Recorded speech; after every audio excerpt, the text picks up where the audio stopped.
அதிகாரத்தில் இல்லாமலே எங்கே பேனா சிலையை நீ கட்டிப்பார்.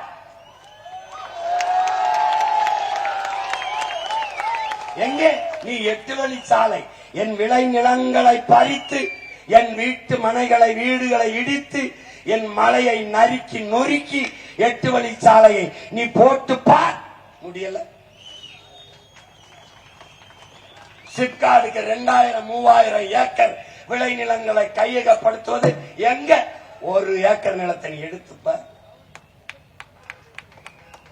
இதோ ஈரோட்டில் அருந்ததிய சொந்தங்கள் தாயகம் திரும்பிய நம் மக்கள் வாழ்விடங்களை நீ ஆக்கிரமிப்பு அப்புறப்படுத்தி வீட்டை எங்க இடிச்சுப்பார்.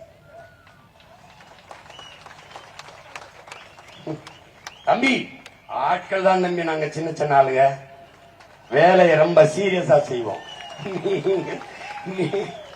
தம்பி ஒண்ணும் பண்ண முடியாது தம்பி. நாங்கெல்லாம் 1-2 படிச்சதே ஜெயில் கம்பி என்ன. ஆமா, என் சொந்தக்காரன் பூரா போலீஸாவும் வக்கீலாவும் இருக்கிறது படிச்சதே எங்களுக்காக தான்.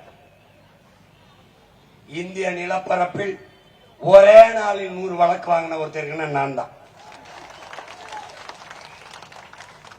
உங்களை போல கொள்ளையடிச்சு ஊராஞ்சொத்து திருடி உலையில போட்டு 30,000 கோடி 40,000 கோடி திருடி சத்து இல்ல, மக்களுக்காக போராடி பேசி